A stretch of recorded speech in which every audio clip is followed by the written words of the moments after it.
अक्षय निकला था अपने देश की सेवा के लिए। उसके दिल में सिर्फ हिंदुस्तान की तस्वीर थी, परंतु अक्षय एक इंसान भी है और एक जवान लड़का भी। अक्षय को पता ही नहीं था उसके दिल में घर करने आ रही है एक लड़की। अक्षय उस सप्लाई की बनी दीवार पर हाथों से ठोंक ठोंक कर गाना गा रहा था, परंतु उसे बिल्कुल भी आशा नहीं थी कि कोई सुरीली आवाज से प्लाई से बनी दीवार की दूसरी तरफ से भी उसका गाना उसी तरह दीवार को पीट पीट कर आगे बढ़ाएगी। वह आश्चर्यचकित होकर कुछ पल के लिए रुक गया था। थोड़ी देर बाद उसने फिर से शुरू किया, एक नए गाने के साथ। ऐ मेरे वतन के लोगों, जरा आंख में भर लो पानी। इतना गाना गाकर वह सहसा रुक गया। जो शहीद हुए हैं उनकी जरा याद करो कुर्बानी। दूसरी तरफ से गाना आगे बढ़ते ही अक्षय खिलखिलाकर हंस पड़ा। उसके हंसते ही दूसरी तरफ से भी हंसने की आवाज आ रही थी। उसके मन में उस लड़की को देखने की जिज्ञासा हुई, परंतु वह नहीं देख सकता था क्योंकि उन दोनों के बीच एक प्लाई की दीवार थी। वह आगरा की एक कॉलोनी में एक हॉस्टल में रहता था, दूसरी तरफ गर्ल्स हॉस्टल था शायद। दोनों की आवाज इस तरफ से उस तरफ जाने का एकमात्र साधन था ऊपर प्लाई की दीवार में 1 इंच चौड़ाई वाला और लगभग 1.5 फीट लंबा छत और दीवार के बीच का गैप। बचपन से अक्षय का एक ही सपना था, देश के लिए जीने मरने का। वह इसी सिलसिले में उसकी तैयारी के लिए शहर आया था। आगरा जैसे बड़े शहर की रौनक देखकर भी उसका मन विचलित नहीं हुआ। उसने ठान लिया था कि मैं आर्मी ज्वाइन करूंगा। वह रोज सवेरे पार्क जाता था जॉगिंग करने। आज भी वह मुस्कुराते हुए बाहर निकला। उसने अपने रूममेट को आवाज दी और निकल पड़ा पार्क की ओर। हल्की हल्की ठंड पड़ रही थी। उसने ग्रे कलर का एक जैकेट अपने ऊपर डाला था और धीरे धीरे पार्क के चारों ओर बनी जॉगिंग ट्रैक पर दौड़ने लगा। वह अभी दौड़ ही रहा था कि 2 लड़कियां भी उसके पीछे से दौड़ते हुए आईं और उससे आगे निकल गईं। उन दोनों में से एक लड़की वही जैकेट पहनी हुई थी जो अक्षय ने भी पहना था।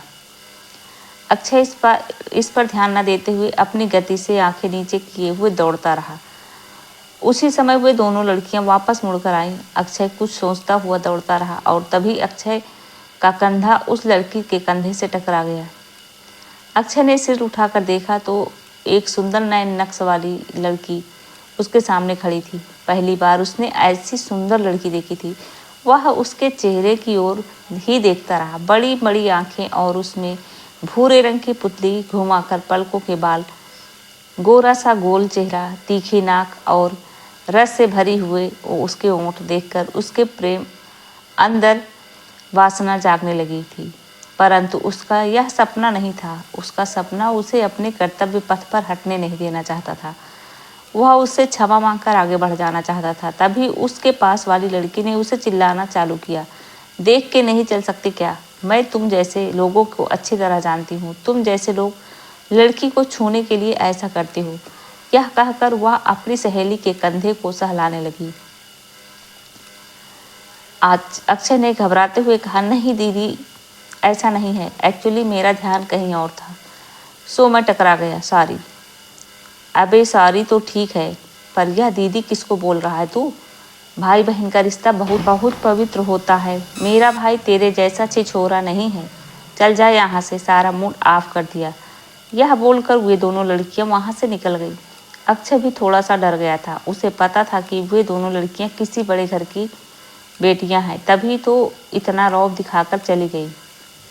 उनके जाते ही अक्षय ने थोड़ी गहरी सांस ली और फिर उस अपने ट्रैक पर दौड़ने, जॉगिंग और व्यायाम कर वह वापस अपने रूम में पहुंचा। वहां पहुंचकर देखा उसका रूममेट अभी भी सो रहा था।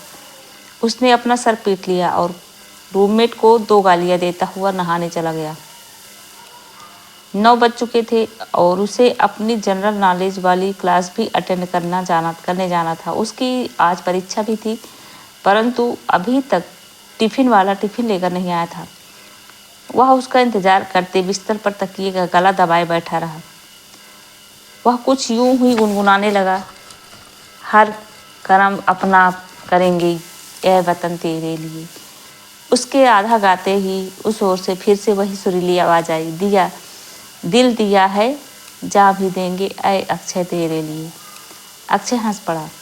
उसने जोर से चिल्लाते हुए कहा, इस अक्षय को किसी लड़की की जानना चाहिए, और हाँ, यह किसी लड़की के प्यार के लिए नहीं बना है, यह तो अपने देश पर शहीद होने के लिए बना है।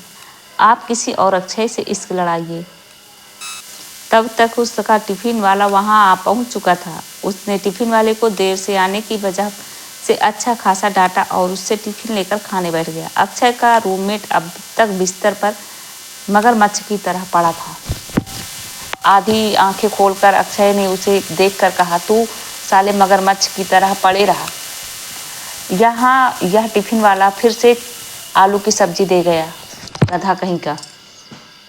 क्या बात है, आज तो पनीर की सब्जी बनी है, किसी को खाना है तो आ जाओ मेरे पास। फिर दीवार के उस पार से किसी लड़की की आवाज आई। अक्षय जानता था यह बात उसी के लिए कही गई है।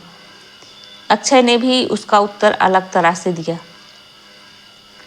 अरे बे मगरमच्छ उठ, देख कोई कोई टिफिन वाला पनीर की सब्जी देता है और एक हमारा टिफिन वाला है जो हमें रोज आलू की सब्जी देता है। वैसे वह कौन सा टिफिन वाला है? इस बार उस तरफ से कोई उत्तर नहीं आया, सिर्फ हल्की सी हंसी की आवाज़ आई। अक्षय भी मुस्कुराता हुआ अपनी कोचिंग जाने के लिए निकल पड़ा। कोचिंग में जब कभी कोई प्रश्न पूछा जाता तब अक्षय ही सबसे पहले उसका जवाब देता था। वह बहुत मेहनत करता रहा आर्मी ज्वाइन करने के लिए। वह कोचिंग और बीएसएफ सिलेक्शन की परीक्षा दिलाकर वापस आया और थक कर ऐसा चूर हुआ कि पलंग पर हाथ पैर फैलाकर भैंस की तरह सो गया। उसका रूममेट अभी रूम पर नहीं था। उसकी आंख थोड़ी सी लगी थी कि दरवाजे पर किसी ने दस्तक दी। वह झुंझला कर उठा और देखा तो उसका रूममेट और टिफिन वाला आया था। रूममेट के अंदर आने के बाद उसने वापस दरवाज़ा बंद किया और खाना खाकर सो गया। परंतु अब उसकी आंखों में नींद नहीं थी। नींद एक ऐसी चीज़ है कि जो अगर एक बार खराब हो जाए तो जल्दी नहीं आती। वह लेटे लेटे अपनी परीक्षा के बारे में सोचने लगा। अक्षय ने अपने रूममेट से कहा, कुछ दिन बाद परीक्षा का रिजल्ट आ जाएगा। भगवान करे मैं पास हो जाऊं और मेरी बीएसएफ में सिलेक्शन हो जाए। रूममेट अभी पुस्तक पढ़ ही रहा था। उसने अपनी पुस्तक किनारे रखते हुए कहा, अरे हो जाएगा, तू तैयारी भी तो बहुत मेहनत से कर रहा था।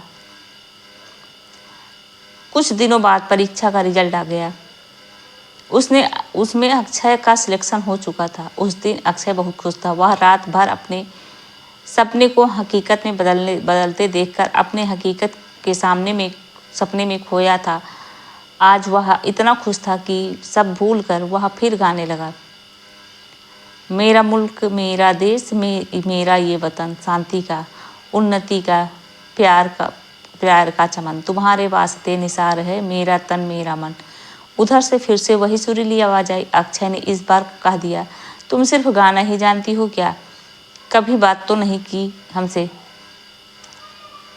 एक हल्की सी हंसी के अलावा उस तरफ से कोई उत्तर नहीं आया। वह भी मुस्कुराते हुए चादर ओढ़कर सो गया।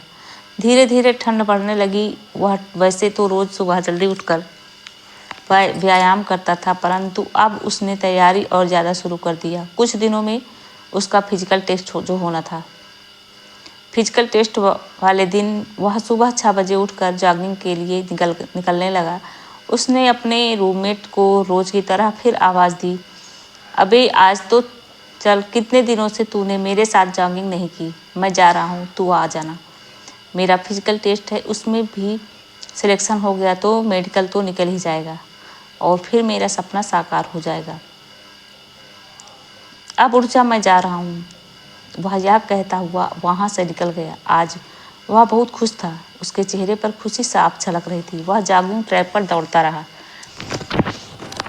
अपने सपने में खोया हुआ। तभी अचानक वह फिर किसी से टकरा गया। टकराते ही वह अपने सपने से बाहर आया और देखा तो सामने वही फिर दोनों लड़कियां खड़ी थी और आज भी वह उसी लड़की से टकराया।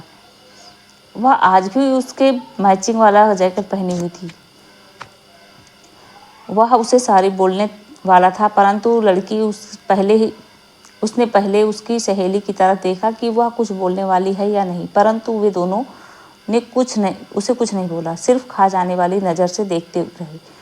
जब कुछ देर वे दोनों कुछ नहीं बोली, तब अक्षय ने कहा सारी। उन लोग फिर भी उसे उसी तरह घूरते हुए। अब अक्षय ने आगे कहा, अरे गलती से टकरा गया मैम। इस बार मैम बोल रहा हूँ, दीदी नहीं बोल रहा हूँ। यह सुनकर दोनों को हंसी आ गई और वे दोनों दौड़ते हुए चली गई। अक्षय भी उनको हंसता देखकर मुस्कुराता हुआ अपने ट्रैक पर दौड़ने लगा। वह वापस हॉस्टल आया और थोड़ा आराम करने लगा। करने के बाद नहा धोकर फिजिकल टेस्ट के लिए निकल पड़ा। आज भी उसका टिफिन वाला देर से आया तो वह बिना खाए ही निकल गया। फिजिकल टेस्ट में पास होने के बाद मेडिकल टेस्ट हुआ और फिर दोनों में पास हो गया। उसे 1 महीने के अंदर ट्रेनिंग ज्वाइन करने के लिए बोला गया। वह उस दिन बहुत ज़्यादा खुश था। वह अपने हॉस्टल वापस आया। उसने आते ही अपने रूममेट को हाथों से ऊपर उठा लिया और खुशी से चिल्लाते हुए बोला, अरे मेरा सिलेक्शन हो गया बीएसएफ में। अब 1 महीने के अंदर ज्वाइन करने जा रहा हूँ। दोनों खुशी से ताली बजाते हुए जोर जोर से नाचने लगे। सुन मितवा तुझको क्या डर है रे, ये धरती अपनी है अपना अंबर है रे। जैसा कि अक्षय को उम्मीद थी कि दीवार की दूसरी ओर से गाना आगे बढ़ाया जाएगा, इसलिए वह चुप हो गया और अपने रूममेट को भी मुंह पर उंगली रखकर इशारे से चुप रहने को कहा। उसके बाद दोनों दीवार पर कान लगाकर सुनने लगे, परंतु इस बार वहां से कोई सुरीली आवाज़ नहीं आई। 2 मिनट तक कान लगाकर सुनने पर भी जब कोई आवाज़ नहीं आई, तब वे दोनों फिर से नाचने गाने लगे।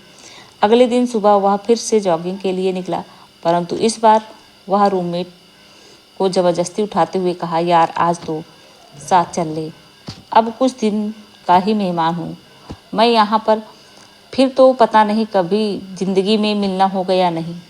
उसका रूममेट अंगड़ाई लेते हुए उबासी खाते हुए उठा और उसके साथ चलने को तैयार हो गया। दोनों आज फिर से मस्ती और से झूमते हुए जॉगिंग करने लगे। आज अक्षय को दूर से आती हुई वे दोनों लड़कियां फिर से दिख गईं। उसने अपने रूममेट को बताते हुए कहा, देख देख उधर, अरे मेरे हाथ के सीधा में देख, वे दोनों वही लड़कियां हैं जिसने मैं 2 बार टकरा गया था। अब उसके बाजू वाली लड़की ने मुझ पर चिल्लाया था।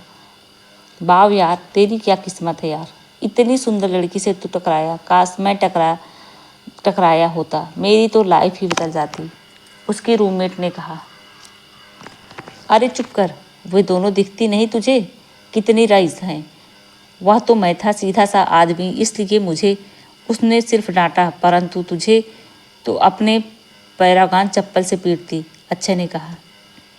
दोनों ठठाकर हंस पड़े और फिर दूसरी तरफ मुंह करके आगे बढ़ गए। एक चक्कर काटने के बाद दोनों दूसरा चक्कर काटने वाले थे, परंतु अमन, अक्षय का रूममेट, ने कहा कि वह थक गया है, थोड़ी देर आराम करेगा। इस पर अक्षय ने कहा, ठीक है तू आराम कर, जब तक मैं एक चक्कर लगा कर आता हूँ। अमन हाँफते हुए बोला, ठीक है तू जा, मैं यहीं बैठा हूँ। तो दोस्तों, यह कहानी कैसे लगी कमेंट करके ज़रूर बताइएगा। ये वीडियो यहीं पर एंड करते हैं और मिलते हैं अगले पार्ट नेक्स्ट वीडियो में।